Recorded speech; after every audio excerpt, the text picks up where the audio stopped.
JJ, saan daw ipupunta? Wala tayong Vietnam ngayon. Vietnam. Kakain tayo ng authentic noodles nila.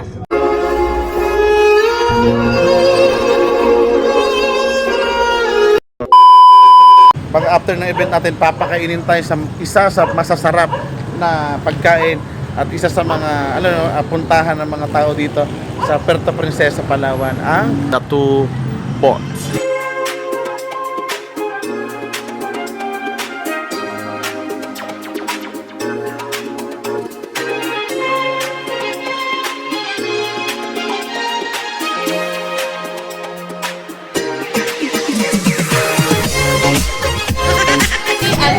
Hindi unluwing. Only chicken. Any part. Eto siya. Ayan, ayan. So meron tayo ditong mga flavor. Nakikita nyo. Ano yung mga flavor dito? Meron ditong honey patis. Honey patis. Honey patis. Ayan. Ano nga to? Ito, Mango brutal. Mango brutal. mango brutal. Spicy daw to, spicy. Kaya brutal. And salted egg. Salted egg. Ayan. Ito. Cheese baked tahong. Baked tahong. Tahong. Tahong. Yo.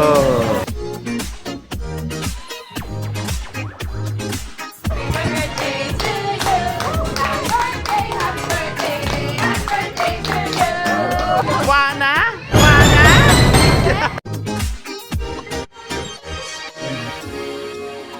Ito yung cheese tahong. Big. Okay.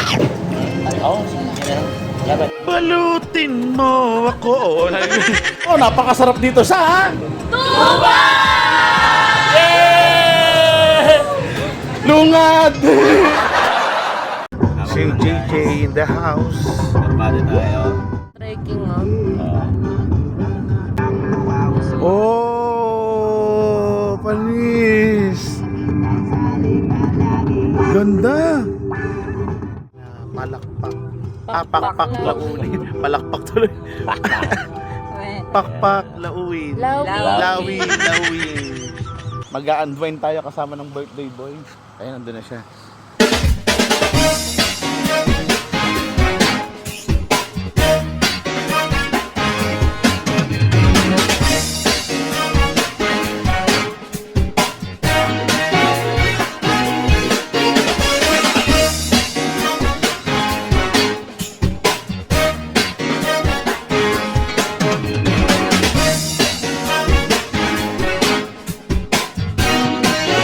Welcome to Pakpak Lawi,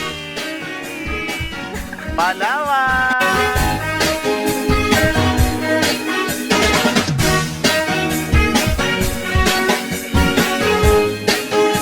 Simple, ano lang naman. Simple. Sing JJ, day to you. Walang katapos ang Uminom pa, birthday. di ba? Di pa rin kami makapaniwala na nararanasan namin to ngayon. Dati pangarap lang namin to.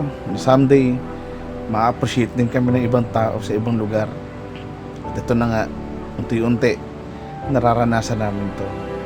Alam ko, deserve nating lahat to sa mga masisipag na instructor at walang kaaway at tinatapakang tao at ang harangarin lang ay magpasaya ng tao. Ito, at isang bagay ito, may pagpapasalamat namin sa Diyos dahil sa mga ganitong pagkakataon at sa mga taong nagtitiwala sa amin at na-appreciate ang mga ginagawa ko sa social media at sa Zumba Fitness. At sa mga taong itong ipinaranas sa amin yung mga ganitong experience. Deserve ba namin to? Siyempre, deserve nating lahat sa mga instructor na masisipag na gusto magpasaya ng tao. JJ, saan daw ipupunta? Wala tayong Vietnam ngayon. Vietnam. Kakain tayo ng authentic noodles nila na dito lang makikita sa Puerto Princesa City, Yeah. Palawan.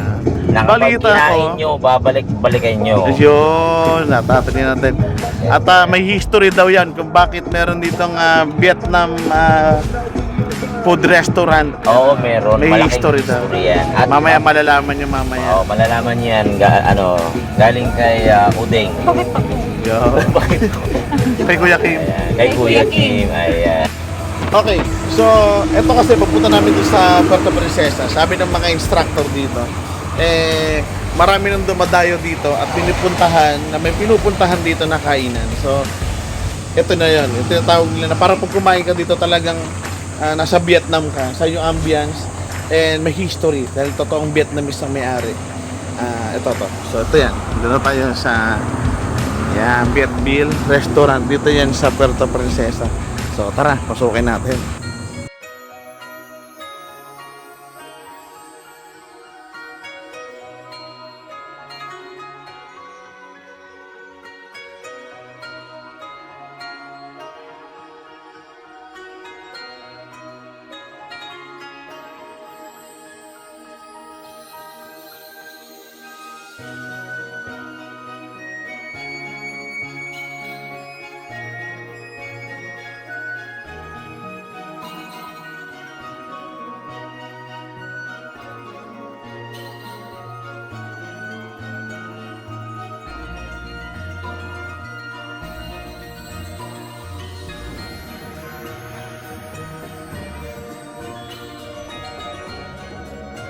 So ngayon, ang story nito kaya tinawag tong Viet Bill o Vietnam Bill dahil nung unang panahon ng Vietnam War ay nagkakagulo po sa bansa ng Vietnam.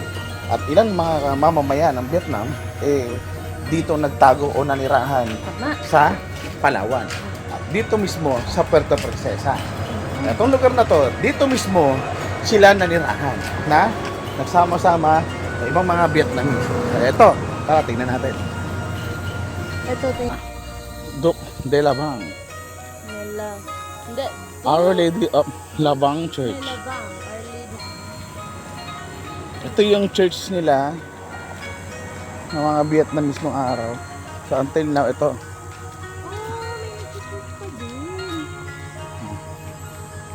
Open pa Tayo. din.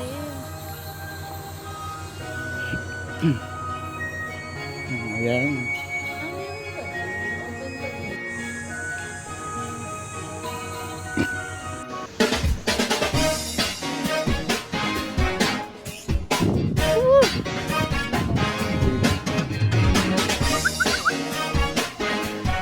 Yan yung nanghahabol. Bye-bye. Bye-bye! Basta mag-iingat ka sa kung saan ka mapupunta Basta ha. ka to, sis.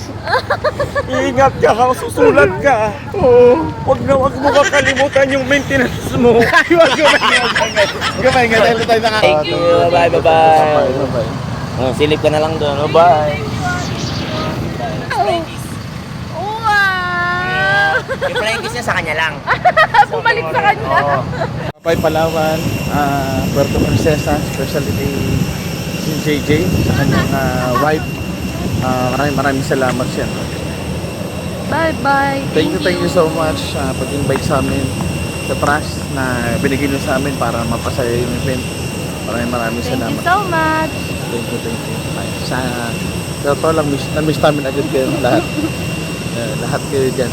Makakasama din sa Puerto Princesa Palawan. See you next time.